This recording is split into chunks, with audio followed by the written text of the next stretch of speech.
Okay, hi everybody. So prove that if a sequence converges, then it must be bounded. Okay, so remember what bounded means. It means all the x sub n, if we call our sequence x sub n, are contained in some disk in the complex plane, or disk or ball. In other words, there exists some radius, I'll call it b for ball. It's just going to be the radius of a ball, such that for all natural numbers, the x sub n have size less than b. And that just means that, if this is the complex plane right here, then there's some radius, capital B, which gives us a disk, and all the x sub n, x1 is inside of that disk, x2 is inside that disk, all of them, infinitely many of them, are all inside that disk. Now, a sequence converges, we might write x sub n converges to, okay, so we need to make up a name for the limit. Let's call it w, because that's what our book does sometimes. Okay, so what does that mean? It means that for all d, there exists a capital N such that going past that cutoff index implies that the x sub n minus w are less than d. Okay.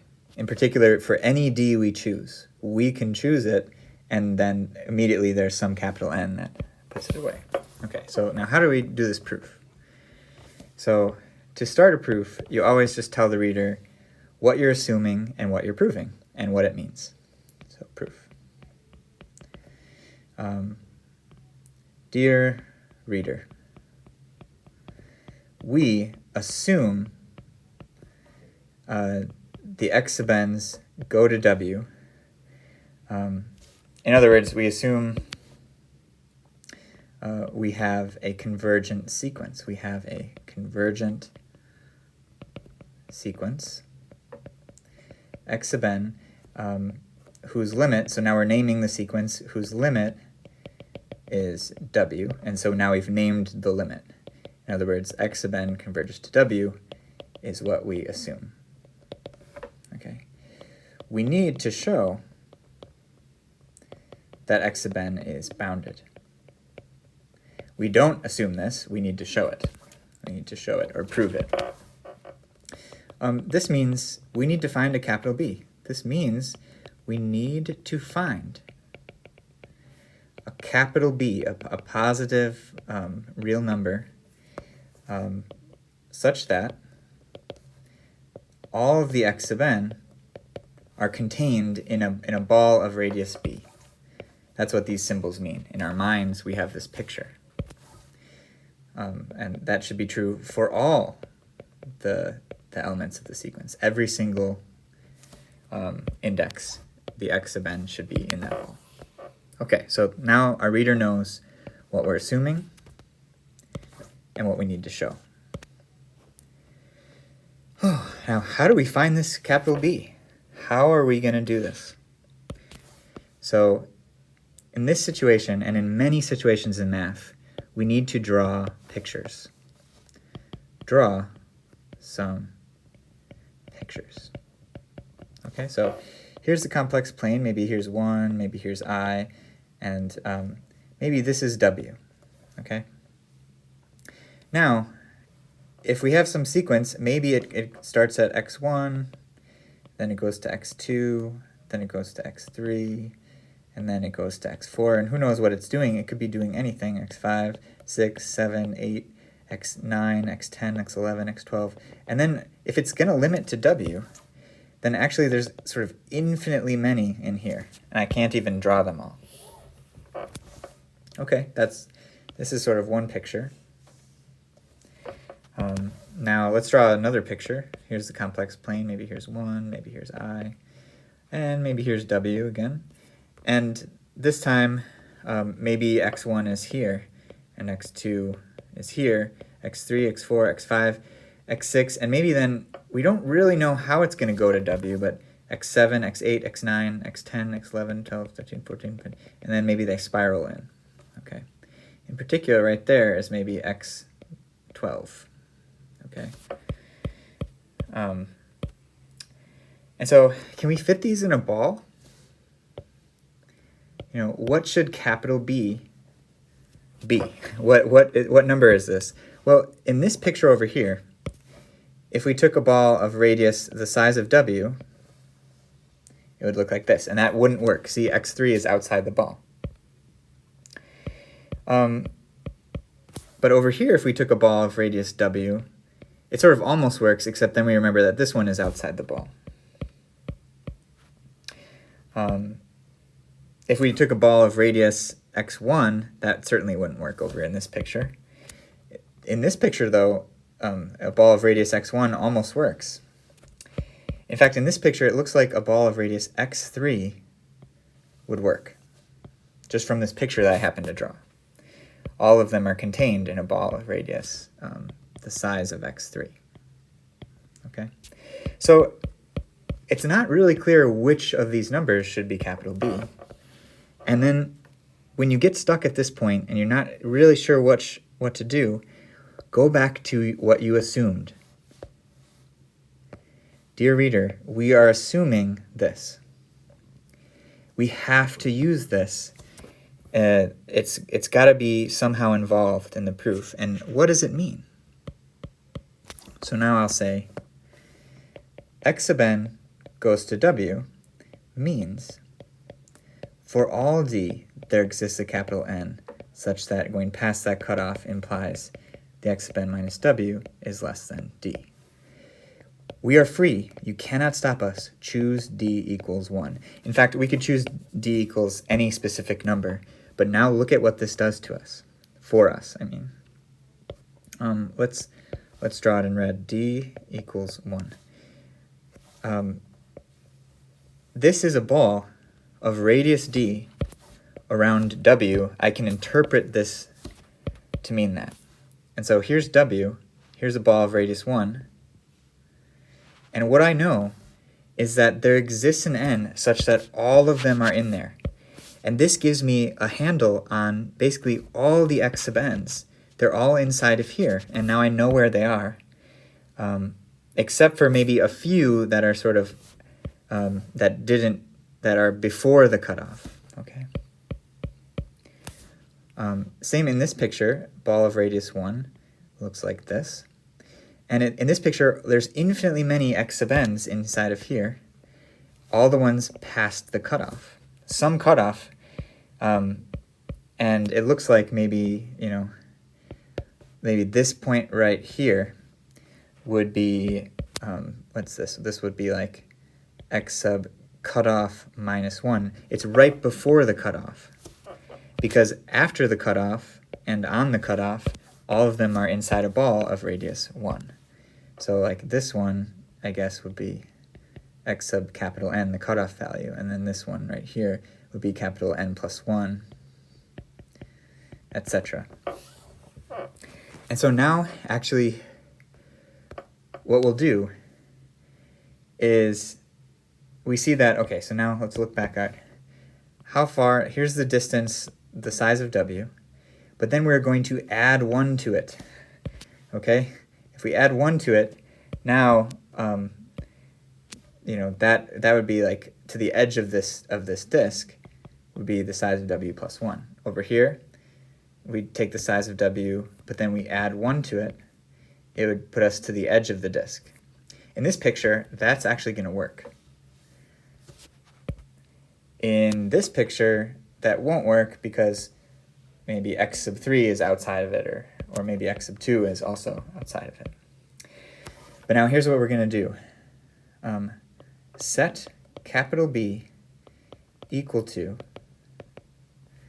the maximum, the biggest, I'll just say the biggest. Well, it's called max, and the max or biggest of the finitely many numbers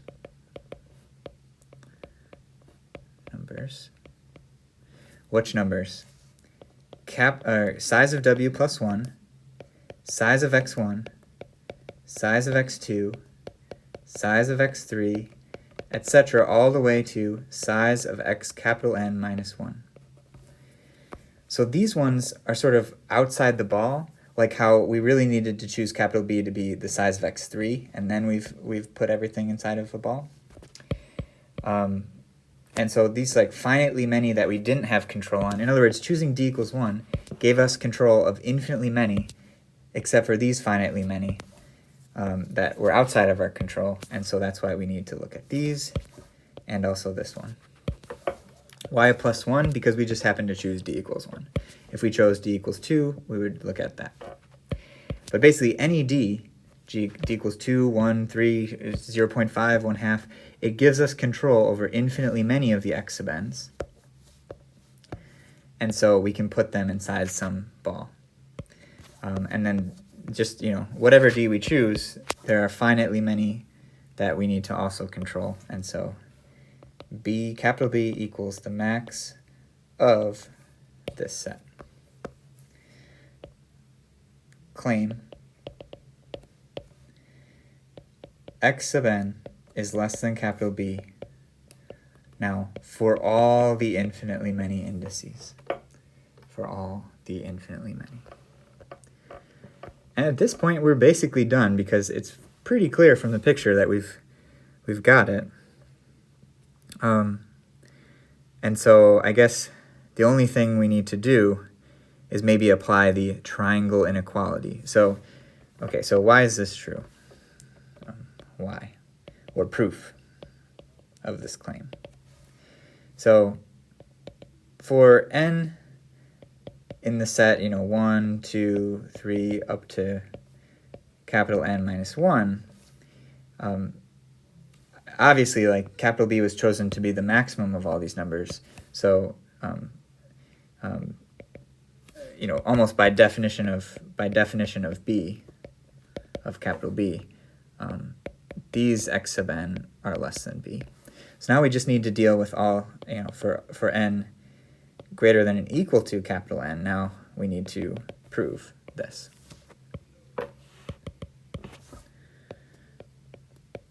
But for those, we actually have control. We know that they're within a ball of radius 1 about w. We know, what do we know? We know that x sub n minus w is strictly less than 1. Okay? And so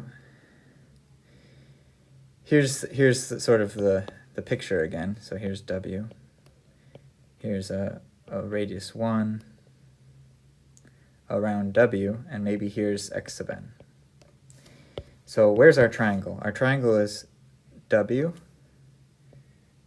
Here's the distance right there. And which triangle should we use?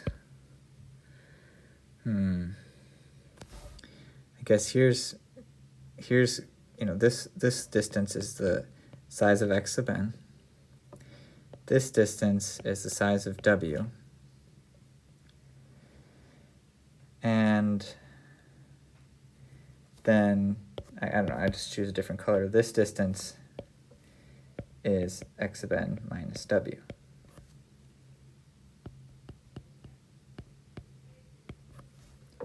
Do you see that this is a correctly labeled triangle? Okay. The triangle inequality tells us that any choice of a side is less than or equal to the sum of the lengths of the other two sides. Triangle, and this is needed for the proof. Triangle inequality says that the size of any of the sides is less than or equal to the addition of the size of the other ones. X sub n minus w. Okay, so these are just the other two sides, and this is one of the sides we chose. This is going to help us because, look, we know that this other one is less than or equal to the size of w plus 1, because by definition of convergence, we're in there. And the size of W plus 1 is less than or equal to capital B, because capital B was the max of all these numbers, which included that number,